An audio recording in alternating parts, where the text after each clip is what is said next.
Hey, welcome back to the Break The Cycle podcast. Today we are talking about loved ones struggling with mental health. We talk about depression, unaliving thoughts, anxiety, OCD, alcoholism, like all the things that could be affecting you, whether it's a parent, whether it's a loved one, like a partner, or even a friend.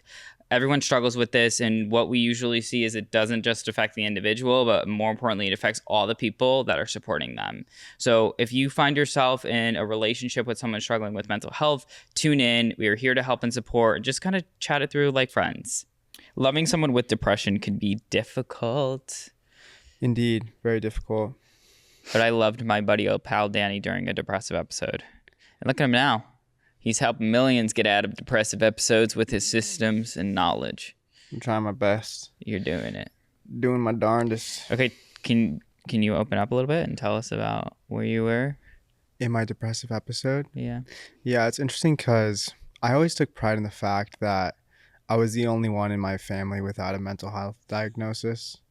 And that lasted actually until today. I don't have a formal diagnosis, but We're still on that train. We're still on that train, but I've definitely been very depressed, suicidal actually. Yeah. I think a lot of it had to do with the things that I identified with, whether that be my education, my relationship, the money I had, so on and so forth. And when all of that was stripped away from me, I had to really dig deep and find out what was left and put my ego to the side and reconstruct my identity. So that's what I did, but it was not easy. And I needed the people around me and the friends that I made, like Elijah, during that time, and my family to really kick my ass into gear and get me going again. Yeah. Yeah, what I think was good about you in your little depressive episode, I go more tough love. And I was like, dude, you were so, I feel like I was compassionate, but I also was like, get your ass up and let's move. And you started moving. That was like the best thing. I was like, we're going to the gym in the morning. You'd pick my ass up at like 5 in the morning. And I would drive from Malibu. It was like 45 minutes away. And then I would come pick up Elijah and we'd go to the gym, to the LA Fitness. Yeah. And just getting into a good routine. Like a 40-minute drive, hour drive.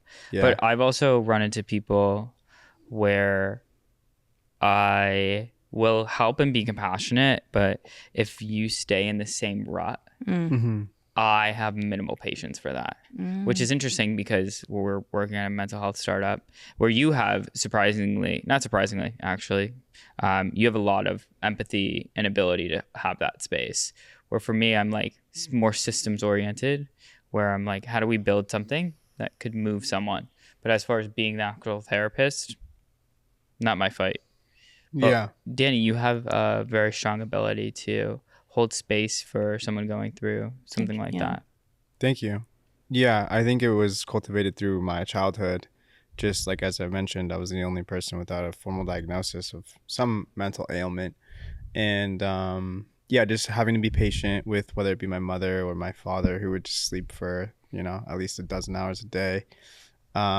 And see why or at least relate to why, he felt depleted. And be able to continue to nudge him in a direction of, whether it was going outside and playing catch or something, or just getting out and doing something. But having compassion for people who are not in a position to motivate themselves is a difficult thing that I think you can only really learn through your upbringing. It's hard to develop that later on in life. Because, even after when I kind of got into a stride and started a new business, so on and so forth, Elijah and I, we coached this kid who was depressed from China, right? He was a foreign exchange student. China. And he was like very distraught and had a similar thing take place where he kind of like lost all the things that he identified with. Well, he went through a spiritual psychosis and he was talking to the billboards. What? Yeah, he was like off one for sure. Yeah. Was this just like a random kid you just picked up and? Kind of. He went to Pepperdine and I talked to him, I don't know, maybe like right after I got back from China and COVID, and he was going through like this sleep paralysis. Interesting. Where he wouldn't sleep. So he tried to check himself into rehab. So I helped him get into a sleep rehab. Yeah. And then a few months later, a year later, he ended up going through a psychotic break, but he thought it was weed induced. Oh, wow. So it kind of was leading up where he was like, there are voices in my head telling me that someone's stealing the moon. And I was like, that sounds like Despicable Me. And he's like, no, it's real. And then driving, he was like, the billboard are telling me to do missions.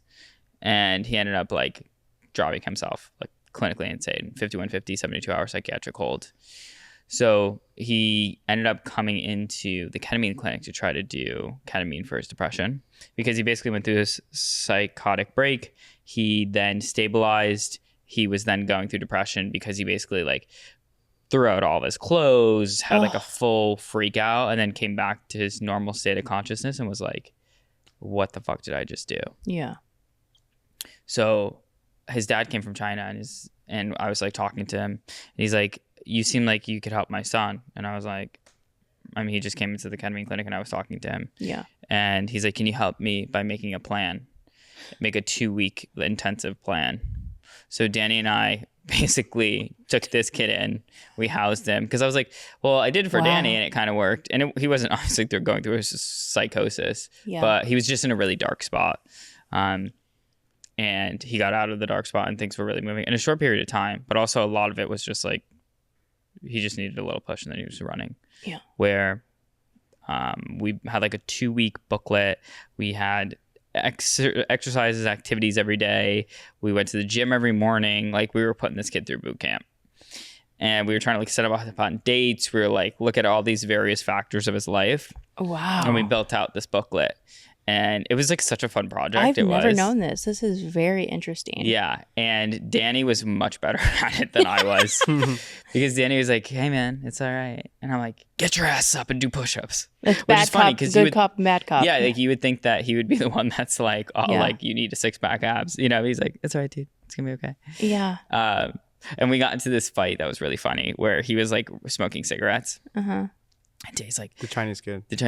He's like, tell him to stop smoking cigarettes. He should stop smoking cigarettes. And Danny would have the vape. And I'm like, no, tell him to smoke the cigarettes and not the vape, because he'll like walk outside and only smoke a little bit. Yeah. He's like, the cigarettes are going to kill him. So we're like fighting like mom and dad, like, he needs the vape, no cigarettes. And we were like, what the, how did we find ourselves here? That is hysterical. Yeah. That was our first, we tried to break his cycle and we failed miserably. He's back in China now. He didn't make it. He's alive, but he was on lorazepam, a lot of it. Oh, maybe that was probably a start to get him off the lorazepam.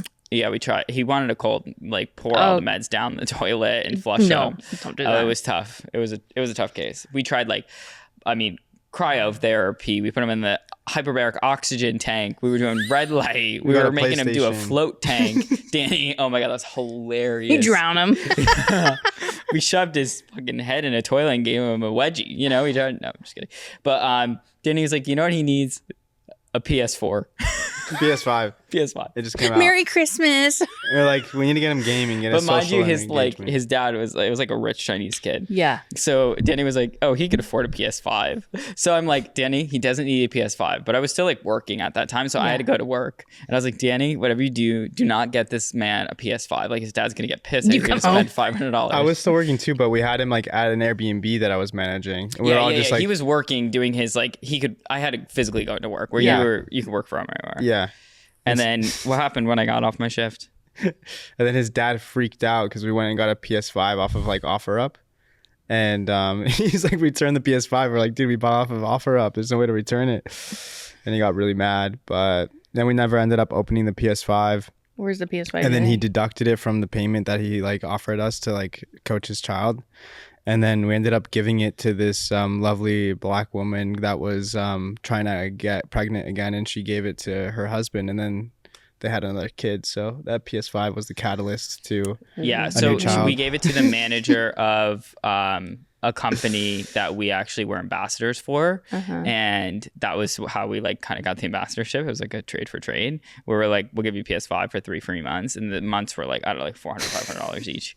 But it was like all longevity, like hyperbaric oxygen, red light. That's how you got the kid in there. Yeah, pretty much. That's it. We had that relationship. And then we're like, all right, like we have this PS5. And she's like, I've been looking for a PS5. And Danny's like, 3 months, you get the PS5. It just barely came out. Nobody was selling them. we ended up giving them the PS5, and then Danny was like, "See, this is why we should have got the PS5." And I was like, "Right on, dude. You're right." So that was technically our first client Crazy. Yeah, so that was our first story. client, which was really a wild time. But yeah, I think that we found out that Danny has the bandwidth and empathetic bandwidth Yeah. tool in his toolbox, and I still am searching for that one. I would have paid to be a fly on the wall during this 2 Oh my God, weeks. it's hilarious. I would have literally been like, It was really funny. eating popcorn. No, watching. we had a whole booklet. We literally like I like had CBT like pages in there. Yeah. And I was like, identify emotion, work through emotion. Yeah. It was I wonder if we still hilarious. have that spreadsheet. Yeah, we think- definitely do. good. It's on Google Drive. Have you guys stayed in contact with them? No, he went back to. So there's China. WhatsApp. We ended in a weird spot where he was Why? his dad was like he didn't get better. We're not professionals. I'm like, I'm working as a security guard. What do you think this is? Right. I know. No, he really needed he thought it was like the biggest loser for mental health. You know, he was like, put this kid through boot camp. Yeah. And we did. You know, We we tried our gave best. it a college drive for sure. Yeah, it was just a wild story. Yeah. But yeah, that was someone that we were loving who was dealing with a mental health disorder. Yeah. Yeah, it was difficult because I think like when someone's struggling with depression specifically, it's really easy to like leverage that to get attention in an interesting way, you know? The powerless. Well, how does it go? The angry at the power of the powerlessness. Yeah, angry at the power of the powerlessness. Yeah, I think that there's something nice about being like sadness from inside out. Just Yeah. being like, "Ah." Of course. And then you also get attention like, no, you could, come on, we got this. And you're like, "Ah." Yeah. And you roll into that emotion. And sometimes it's good to play a little pity party. But he did it for 2 weeks, and I was like, okay, let's move, dude. Yeah. Yeah. So it's difficult to be able to motivate someone like without depleting your own energy, you know? Yeah. And what's that boundary? What is that boundary? Because with you, it was actually energizing because you were like taking feedback, and I was like, dude, this is a negative thought pattern that you have to break. And like after like a week or a week and a half, you were like, you broke it, you know? At a point, you were like, let's go to the gym. You were pushing me, you know? And some people really pick up and they run with it, where other people, they can't, you Yeah. know? They're stuck, almost like frozen. Yeah, like tar. Sure. Yeah.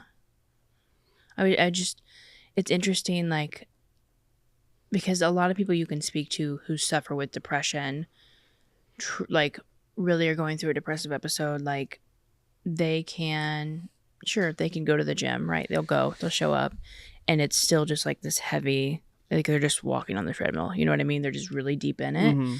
And I think it's hard to really like just get up and go, right? And especially when you're dealing with depression and you're like just laying there and like you just don't want to, like, you're not brushing your teeth, you're not taking care of yourself. Like, and from personal experience, like, why would I want to step into a gym when I can't even step into the shower? Yeah. You know what I mean? And I think that is like the really, like, I can't even get up and look myself in the mirror. Why would I want to be out where people can look at me? You know? Yeah. I think that's a really, like, it's a really hard battle to deal with. And I've suffered from depression from, you know, just day to day, whatever it is. But it can be really, really tough when you're dealing with someone who just is constantly thinking of just wanting to not be here anymore. Right. It's like this battle of like, you want them like to get better, right? Like, just go over to the gym. This person does not, once they want to end their life, you know what I mean? They don't even want to be in their body. Yeah. So it's a really fine line. And what do you say to someone who is pouring out of their own cup and then it's soon to be empty into someone else's cup that seems like it's a never-ending void? I don't have the best advice for that, because, you know, like, there comes a point in time where, like, if I'm doing that for somebody, like, for my personal, if you're pouring into somebody else's cup and your own cup is empty, like, you have to take care of yourself in order to take care of somebody else. Like, you have to be sound enough in order to do that, to be able to, like, know that you're spending your water or whatever juice is in the cup to give to somebody else that you know you're going to get more replenished for whatever you do for yourself at the end of the day. Yeah. And if you don't have the bandwidth or the capacity, like I know personally that if like, let's say I'm going through something or out of you two, like I'm calling Danny, you know what I mean? What? And that's not to say, and I only know this firsthand experience of like going through something and crying and Danny being like, pick up the phone and be like, hey, it's okay. It's okay. Or you're like having your own breakdown on the floor. You know what I mean? And like, that was like, I thought it would be the opposite, you know, like, and even if there's been moments where I've been like, hey, this, and you're like, well, suck it up, girl. And I'm like, okay. You're like, you got Pearl. And Danny's been like, no, I understand. Like, really, it's like, I've been like, it's complete. I would assume it would be the opposite with systems and like, you know, there's no room for emotions in the systems or a spreadsheet, but it's the actual opposite when it comes to emotions. And I really think that it has to do with your guys' mothers. Totally. Because like, just how like the experience stuff you've experienced and how what you've showed, where I met your mom and I was like spitting image of Elijah. I was like literally shell shocked on how like she was like, hey. She's like, where's Kyla? Yeah, I was literally like, no, like oh my God, this is literally like mother's son. You know, like I am my daughter's father or like my father's daughter, but like that is, I was literally couldn't believe it. My mind was blown. She just had a little bit redder hair. Like it would be the woman version of you. Yeah. If I ever had a problem growing up, if it was like her, like, I mean, anxiety or depression that like wasn't as common, but being like, oh, I'm feeling nervous. She's like, pray about it.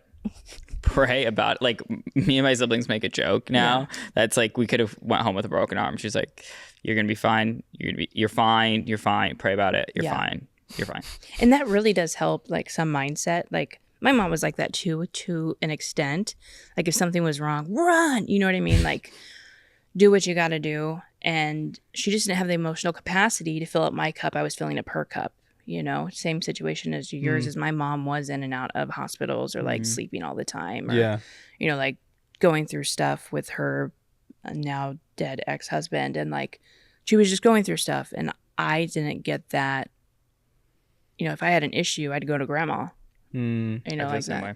I would have to like, she was my mental, my comfort, you know? Isn't that funny how like, I'm the same way. I will not go to my mom if I have a problem. Yep. Same. But I will go to my grandmother and I could like really like even going through with the ketamine therapy this weekend, I was like, told my mom, I like opened up and I was like, I want to see how she'll react like this. And she just kind of like shut down. She didn't know how to respond. She's like, oh, why are you doing that? You know, where my grandmother was like, yeah, that seems great. What are your thoughts going into it? How does that, you know, and almost had the emotional bandwidth to be able to receive the information. Yeah. And actually give sound feedback. Yeah. I think another thing that helps with like building the capacity to give that sort of emotional feedback is like realizing that it could hypothetically be no fault of their own that they're in this state, and it also could have physiological contributions. Like I recently came into the understanding of this concept called metabolic psychiatry, which is that like people with any sort of mental health issue are essentially dealing with something where physiologically, meaning like within their cells, like there is a disbalance, there's an imbalance, right? And people like literally on a physical level don't have the energy to be able to take action on their life. And so like being able to have compassion for that and then being able to try to solve that issue first. And then to Elijah's point, if they have that energy and they've been, you know, inundated with these resources and this energy and this coddling, if you will, for an extended period of time, but are still not deciding to get better, then that's where you have to start setting boundaries. But having compassion for people who have issues that are outside of their own control and it's just their physiology, I think is super important. Yeah. And, you know, I do have to say it's interesting with this type of information. There's a really good book about trauma, The Body Keeps the Score, and how like everything is stored in our body. Like everything truly is stored in our body. And I didn't know that for the longest time. Like I was like, why am I just not in connection with like my being and like physically wanting to like be in who I am, like my skin suit, you know what I mean? Like just did not want to be here, felt uncomfortable. And it wasn't until like I read that book of like understanding like why this like being of who I am, of course I get my thoughts and feelings and all of that, but like if I'm not comfortable in like my own skin, there's a reason for that. Yeah. And you have to like dig into that and figure out why. And I just never knew that like even like pain and generational trauma, like that all There's a gets passed correlation. down. And a correlation of like two of my grandparents were Korean War, Vietnam War, like all of that stuff getting passed down from generation to generation. And I mean, that's insane, you know, to think about that. Just it's just been passed down. And it's mind-blowing to me. And to your point, like with my mom and my grandma, I would say if I do go to my mom for something, it's hysteria. It's like, oh no, you know, like, oh God, oh no, don't say that, you know, like, or she'll just be like, I can't listen to this.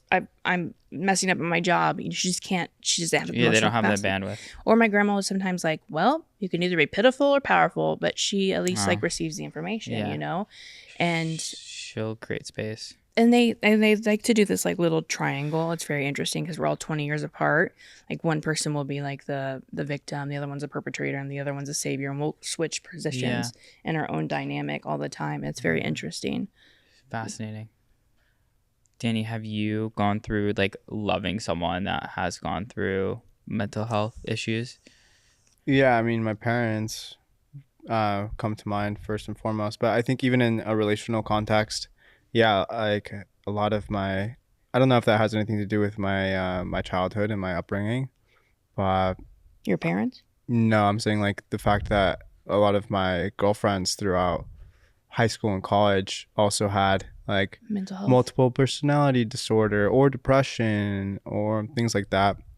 And so I don't know if that's like something that I attracted subconsciously, but it's definitely a part of my relational dynamics in my early or adulthood. what you look for, because that's how like, I mean, Sigmund Freud said like boys look for their moms and women look for their dads. It's like a common thing. Exactly. So I don't know if that's a component there, but yeah, I definitely had girlfriends that were like really depressed.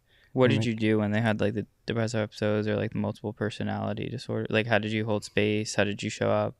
Yeah, I would just try to like cheer them up because like I mentioned, like up until when I graduated from college, I had never experienced it. So I would just like, you know, do everything I could to make them feel better, take them out, get them flowers. Yeah. You got depression. Sorry you want to kill yourself. Here's a flower. Like watch Here's the show. a dozen roses. Yeah. Netflix and chill. And then it comes to a point, Danny, I would have to assume where it's like so much, like that's all it is, like in the relationship where it's like dealing with, and rightfully so, like I've been the opposite position. I've been the one that's been mentally ill in the relationship. Flowers. Yeah, where it's like it's like you just are consumed with their mental health, and like it's all it is. It's like, how are they okay today? Like what is the mood going to be when they wake up? Right. Like are they going to be angry? Are they going to be mad? And then you're almost like walking. It's not even a relationship anymore. It's like a one way. So you're taking care of someone. Yeah. Yeah. And at those points, that's when I had to end the relationship. At least you were strong enough to like do a couple of girlfriends like that, but it lasted like, you know, months of just this like intermediary phase where I like loved someone so much I didn't want to like end things, but it was like also just such a life force like suck, you know. Yeah. So it's difficult in knowing when to make that decision too. It's like a you vacuum can't of intimacy. help someone, unless they're willing to help themselves. Sometimes you don't even know how to help yourself, which is difficult. Yeah, That's exactly. so Sometimes you have to lose people as well to then realize. You talked about your relationship prior to the relationship that you're in San Diego. Yeah. Just with that, I was also in a very bad spot mentally in that relationship and the start of that relationship. And just infatuated with this man. Like, never thought I would get the most gorgeous looking man in my life. You know what I mean? Like, just absolutely obsessed with everything about him. You know what I mean? And that almost became like, obviously he loved and cared about me, of course. And he had his own issues as well. And I mean, so bad to the point like we're both going to couples rehab. You know what I mean? Like Wow. that's Cute. where they go. And Where'd you guys go on a date? We went to a 30-day inpatient. Like getting kicked out of treatment together, like running that whole thing, and giving meeting his Joker, mom too. at rehab. Yeah, Like it's Harley just Quinn and Joker. super sick. And it gets to a point almost where it's like that becomes a relationship. Yeah. Like toxic sickness. And I have to say that in all of that, of course, he did leave because I just couldn't get better. Obviously, I was going through like I almost killed myself, and like he just had to leave, rightfully so. But I was angry. You know what I mean? Like I was very, very mad because like, how dare you? Like I'm sick. I just lost my grandfather. Like tripping out. I'm not doing well. But rightfully so. And I think because I was so infatuated with it, like chase after, text. You know what I mean? Like could not let it go and could not move on. And I lost myself in the relationship. Yeah, of course. It was just always about him. My grandma always tells me to this day, she was like, you lost everything loving him. Literally. Wow. That's I she feel like always you tells must me have to that. go through those experiences. Yeah. Have you guys ever been in a situation where you were going to leave someone and they were like, I'm going to kill myself? Yeah, I've done that. Yeah, I have. You've done that or you've received that? I've received it. Okay, so tell me about receiving it and tell me about doing it. I was living with a girl at the time. Actually, I was like 18 years old, and we like lived in an apartment together. 18. Yeah, we're living together. Danny's like, I'm ready to plant the seed. Yeah, it was. We had a good life on the exterior. 18 years. Yeah, We had a good life, me and her. We were on our rocking chairs. No, we would like travel together and go to Coachella and Hawaii, and we had a lot of fun together. But then she really started struggling with her mental health, and that's when I had to like take some space. I moved out, and then she's like getting suicidal, and I didn't really know what to do. Like, was she like, you're like, hey, like I can't do this anymore, and she's like, if you go, I'm going with you. Yeah, and then I pretty much like reached out to her family who was living in a different state, and then like was able to kind of facilitate the transition back home and support her through that. And I was obviously really distraught because I still really loved her too. And then tough. she left, and we were able to part ways amicably, thankfully, and we're on good terms. How is she now? She's doing well as far as I'm aware. Nice. I actually saw her like a year ago in Miami.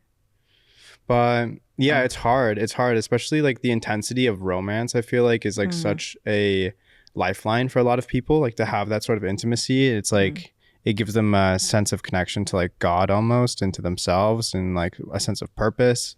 And it becomes all that they want is that intimacy and that touch and affection. And then for it to be like taken away is really difficult to deal with, and so I have a lot of compassion for people in those situations. That's really tough to go through at such a young age. Yeah, it was really hard, but made it to the other side. Yeah, and it taught me a lot.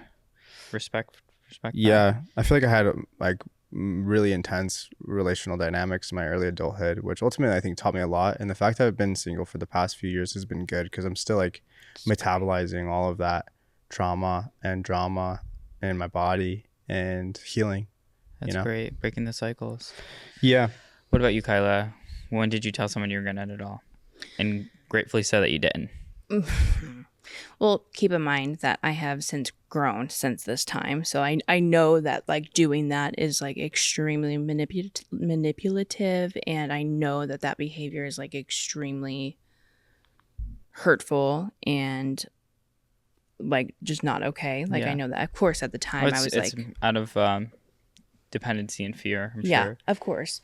And I think when it was happening, I think the main fear of it all, it was like just not like being alone. You know what I mean? And because when a relationship gets to that point, or you're even thinking of that, like, oh, I'm just going to end it all. And I was in the hotel at the time, like, oh, I'm just going to, like, if you leave, I'm going to end it. Like, I just Whitney can't do Houston it. Type. Yeah, like, just could not do it. And I was truly feeling that in that moment. Like, I had lost my everything. my identity without that person.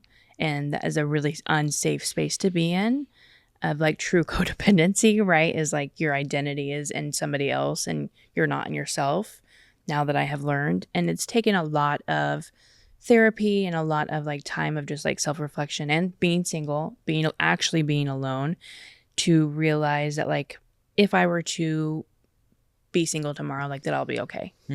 Or like actually being alone and being okay and like crying it out and feeling the pain, to know that it will pass. It may not feel like it, but I just had to go through it. And I was to the point where like I wanted to end my life, like truly, because not only had I lost a relationship, I also just lost like a father figure, and I was just truly alone and really going through it.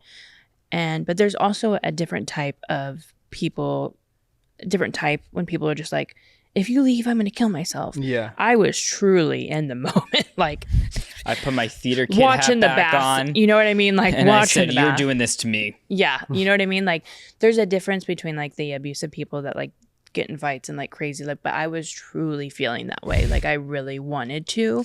Okay. You know what I'm saying? Like the people just throw it around lightly. No, and you're just literally like, like, I'm at a really bad place. I was at a really bad place. Dang, Just I'm like, sorry about that. I mean, I did go to a psych unit. Like I did end up like, it was to a point where I was like, I've got to go to the hospital. Made it through, thankfully. But Live to tell the story. it's different between like those people who just like throw it around casually, like I'm going to kill myself. And it's like, there's so much danger in that, because like yourself at a young age to be like, oh my God, what if this person does actually kill themselves because I left? And then and that's such a dangerous place to be. That actually happened to like growing up in Utah. I don't know if it's because of like the cultural shame, or there's another theory that it's like the altitude and lack of oxygen, lack of negative ions. I don't really know, but suicide is crazy. Yeah, I've heard that. And like the prescription drug rate is huge as well. Yeah. But I had a friend. What are the suicide rates in Utah? I don't know. That's a good question. What are the suicide rates? In comparison to other places too. Montana, Alaska. Oh wow, it's in the top 10. Wow. Montana's the highest at 28, or death rate. Click for regions. Alaska, they're so isolated. Is that per 100,000? Damn. So Montana, Alaska, Wyoming. This is from the CDC. New Mexico, North Dakota, Idaho, and then Utah. It's all those states that are like really out in the middle of nowhere too. Yeah. But you were saying, Daniel, sorry to cut you off. No, yeah, 22 deaths per 100,000. So it's really high. I had like probably 4 or 5 like acquaintances and like 2 or 3 like friends like kill themselves throughout like my high school time, like career. That's a lot. Yeah, and one specifically, there was this kid who was a year younger than me, and he was actually got a full ride scholarship, one of the best soccer players in the entire state, if not like the best, and had a full ride scholarship, had a girlfriend. They broke up. He drove himself to the church parking lot and killed himself with a gun. And he was like I mentioned, had the most potential as an athlete, as an academic too, really smart kid. And that was really shitty. But I think it was a similar situation where he went through a breakup and had actually meant it, you know, when he said it. Yeah. And ended up taking action on it, unfortunately. But yeah, it's a heavy subject, and it's like, I'd imagine his ex like replays it, you know, like, I'm sure. But at the same time, it's like breakups are like an intrinsic part of life, especially at that age too, you know. So it's really difficult because it's like you're young and you want to, you know what I mean? Like you're trying to get to know yourself, and then for that to happen is like the scariest thing possible. So it's difficult. How much do you believe the person / give to them, or, you know, do you like part ways and just, like hold your ground? I don't know. And people have many people have a very like controversial view of suicide itself. Like it's a very taboo thing to a lot of different people. Yeah. Like I know when I've talked about it, like with my grandmother, she's like, that's so selfish. Mm-hmm. You know, like what that would do to me, or like what that would do to your mom. And it's like, I don't view it that way. Like someone is truly suffering. They don't want to be here anymore to even exist. And like when my cousin had passed, she's the one who told me, and she was like, that's so selfish. How could she leave her kids?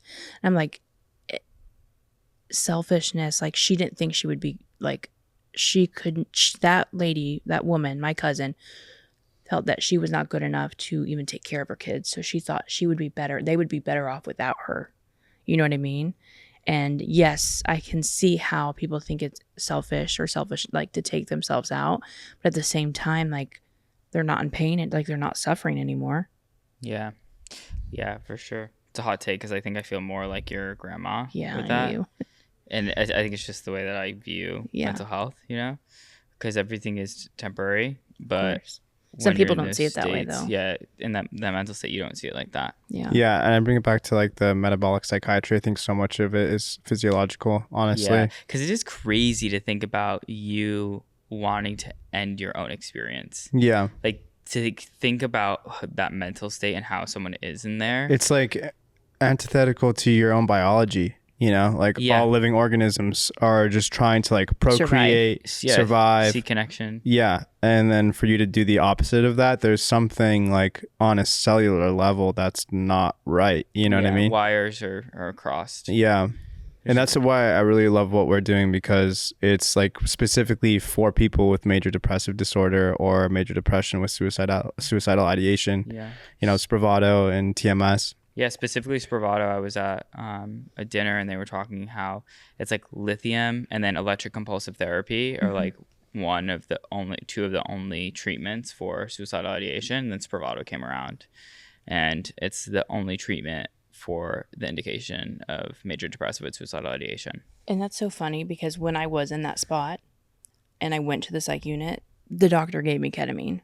Like the doctor. Literally, I went to the emergency room in San Diego, and he's like, the only thing I could do is to help you in this state right now is give you ketamine. And were you like, why would they give me ketamine for thoughts of unaliving myself? I honestly, when he was like, the only thing I could do is give you ketamine, I was like, okay, load me up. But at the same time, I was like, oh, I'm going to go to sleep. You know what I mean? Like, I'm not going to be feeling anything.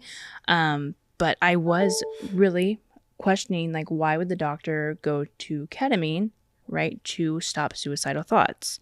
And what happened? Really took me in the experience, obviously, like it was IM injection and straight in my thigh. And so they tranquilized you? They tranquilized me with 2 doses. Not necessarily, but I was still awake and I was still like functioning. Like I knew where I was. I knew I was in the hospital. But I was like in a disassociated state where I kind of disconnected from those emotions and those thoughts, or those overwhelming thoughts of wanting to unalive myself. And in the end, I was able to like walk out same day instead of being in a psychiatric hold, and go home and like pack up my stuff. Like it was a total 180. Wow. Yeah. Yeah. It was incredible and like a eye-opening experience. Yes, my life didn't like change because I had to make changes myself, but the mindset of going from wanting to unalive myself, ketamine, and then being able to walk out of the hospital the same day was something that's like really unheard of. Yeah. And like, I can't thank that doctor. I wish I knew that doctor was still, because I would love to like give him a call and be like, hey, thank you so much. Thank you so much. You've saved my life. But it really did help me. So we're talking a lot about depression and suicidal ideation thoughts. What about like other mental health disorders? I know you talked a little bit about schizophrenia, Danny. Like, how is that compared like to maybe some of your girlfriends that you said that went through kind of depression? Like, do you feel like you had to show up in different ways with people facing different things? Yeah, I think that you almost have to like bring the opposite energy based off of the mental condition, if you will. So like, for example, depressive, like manic. Yeah, exactly. If someone's manic, then you obviously want to bring like cool, calm, collected energy to the situation. Whereas if someone's depressed, like you want to bring like hype, like funny, giggly, like vivacious energy. So you just meet them where they're at, you know, and then try to equalize them with your own energy. Yeah, that's how I would approach it, you know, because especially if someone who's like bipolar, like, you know, or like has that sort of volatility with their mental health, and you kind of have to be all over the map, you know? So it's difficult. And I would say just make sure your own cup is at least like partially filled before you dive into those situations. And if you need a breath, like take it too. But yeah, that's my take on it. What about you? Have you ever had any loved ones with mental disorders that you've had to dig out of a hole? Or Yeah, I think the biggest one was like alcoholism. And just being raised by an alcoholic. Yeah. That was something that was like very present in my life. And I think that I learned how to like be very adaptable, like, and also read cues. Like, is this person drinking? Can I tell signs? I can like look at eyes. Like, even when some of my friends are under certain substances, even a little bit, I could like Pick it up. very quickly. Yeah. Because I know them so well, and I know even like the slightest altered state of consciousness, whether it's tone, no matter what it is, it's just like programmed in me. So I think that is like, how do you effectively show up? And then also when someone is kind of in a state of rage as well, like how do you walk them down? It's like walking on eggshells. Yeah. And just how do you best show up? Yeah. So yeah, that's definitely something that has come up, and I think family members also have dealt with like narcissistic behaviors as well, and similar to like the alcoholism, where it's like you kind of don't know what you're gonna get. So being able to be agile and be quick on your toes and feet, especially being raised, I think it's different when you have like a loved one, i.e. like a partner, right?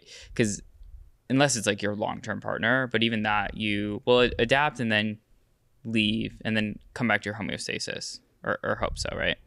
Or so I think. I don't know. But with a parent, it's like your first 18 years, so that's why it's really like showed up in your life, you know. And in a previous episode, we were talking about like life transitions, right? And it's because of those instances that were so unstable for me that I cling to stability, and if I don't have stability now, it puts me back into a fight or flight state, right? So yeah, I think loving a parent is really big, and there are so many different things that happen within a home that people are usually like ashamed of to talk about, or they are just like, that's what everyone's home is like. But I think being raised with parents that have different mental health disorders have definitely shaped the way that I show up, whether it is like pull yourself up by your bootstraps, you can do it, because I felt like I had to do it myself, right? But yeah, those were two. And then what about you, Kyla? Have you ever dealt with someone dealing with like anxiety or a strong form of that?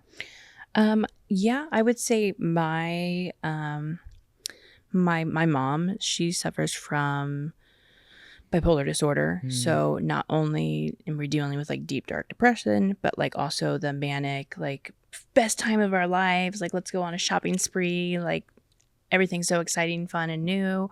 Or even just like anxiety and paranoia that comes with mania, and just kind of being like everything's high strung, like what's going on, like, or if there's a rage fits, like that's also very common in all of that, and OCD. I have been around a lot of obsessive compulsive disorders, and I think that's where I've kind of like learned, like that's learned behavior, right? So like, of course, is it? I think obsessive compulsive disorder is something that is it genetic? It can be genetic. It can be passed down. We discussed but it's this also on a past episode. It's also a learned behavior as well. I think it could it's be either or. patterns. I think it might be because I had a friend who actually I'm very close with, and they opened up about their OCD. They were like, I couldn't touch my keys for 6 months because they were contaminated. Yeah. Like they can't go to the movies because they think it's contaminated. Genetic and environmental factors. Yeah. Where I feel like theirs had to be. I mean, they said it goes in waves, but it was almost like it so didn't make sense that it felt like it wasn't just a learned behavior. Like that felt deep down wired inside of them. Yeah. So my mom would, when she was like in these manic phases, she would like clean, right? Like that she had a burst of energy. She would clean, get everything done. And she had to have like the picture frames on like the fireplace set up in a certain way. Like it would have to be that way. And I was a child, you know, I would move things around.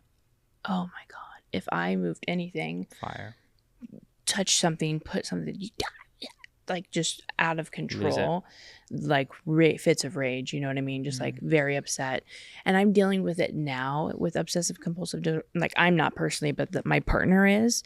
And I would say he gets stuck in like rumination, like ruminating thoughts just over. And I mean, sometimes I'm like, brother, you've been talking about this for the last fucking 28 days. Like, I cannot, like, I want to smash my head against something. Like, I really am trying to, like, walk him down. Like, okay, this is, like, black and white thinking. Yeah. This is fortune telling. This is, you're, like, really trying to use these Every terms. CBT tool in your toolbox. Everything I can to be like, why are we going from, like, end of the world? Like, you know what I mean? And I think this has become a factor for him because for the longest time, he was also using substances. Okay. And now the substances have been removed, right? So now he's obsessively thinking about things. Yeah. He will stay up all hours of the night, laying in bed, staring at the ceiling, thinking about things. Like, he can't turn his brain off. He cannot stop. And he's very particular about his clothes. He gets everything dry cleaned. And it's not just so much about cleaning and, like, things. It's literally obsessive thinking over and over, like, There's constant. direct correlation to substance use. Literally, he will, and I love him to death. I would do anything for him. But if he will not stop thinking about, like, one thing, I literally have to be like, I have told you this time and time again. And he just, like, needs the reassurance for me to say it again. You know what I mean? And it gets so frustrating because you're like, why can you not stop? Yeah. You know what I mean? But it's frustrating to be a partner in that. It really, it can be very frustrating because, like, I come home and, like, he'll come over and he'll be like, again, we did this last night. You know what I mean? Yeah. And I'll have to, like, snap him out of it. And that's okay. Like, I get it. But there's some times where I'm just like, you need to go get TMS. You know what I mean? Like, zap the OCD away. Yes. Get it out of your body. Yeah. Rewire your brain. It needs to. I think it would be super beneficial to him just for that. Like, he'll get weird about, like. And there's no other way to effectively treat OCD. Like, there's medications medications. And there's CBT, of course. Right. But, like, when it comes down to even his shoes, like, he is an obsessive buyer. Obsessive purchaser. And if it's not, like, so do you think TMS could be a good option for him? I think TMS would help him reset, obviously rewire, and kind of change some of the thinking. I think it's a long journey. You know, OCD is, like, coming out of it, but I really do think if he's tried meds, they haven't worked, that it's something that could at least be a benefit to him. And why not? Yeah. You know, like, what does he have? It's not like it's going to We've seen it work with, many of the clinics that we work with and their patients. Yeah. Could be a good option. Who knows? Yeah. But ultimately, just having compassion for yourself, making sure your cup is full before you give that energy and that support to a loved one, whether it's a parent or a partner, is really important. Yeah, whether it's depression, anxiety, OCD, alcoholism, like, a lot of people are being affected, and more importantly, their family members are being affected. Yeah. So if you or a loved one are being affected by depression, anxiety, PTSD, or any of the other hosts of things that we spoke about, suicidal ideation, we connect individuals to various clinics throughout the U.S. who offer these new innovative treatments that could be very beneficial to you or a loved one. If you're looking for support, head to cyclehealth.com and fill out the form, and we will get you connected with a clinic near you that could potentially help you, accept your insurance, and find an alternative way to break these cycles. Thank you so much for listening, and sending love to you and your loved one if y'all are struggling.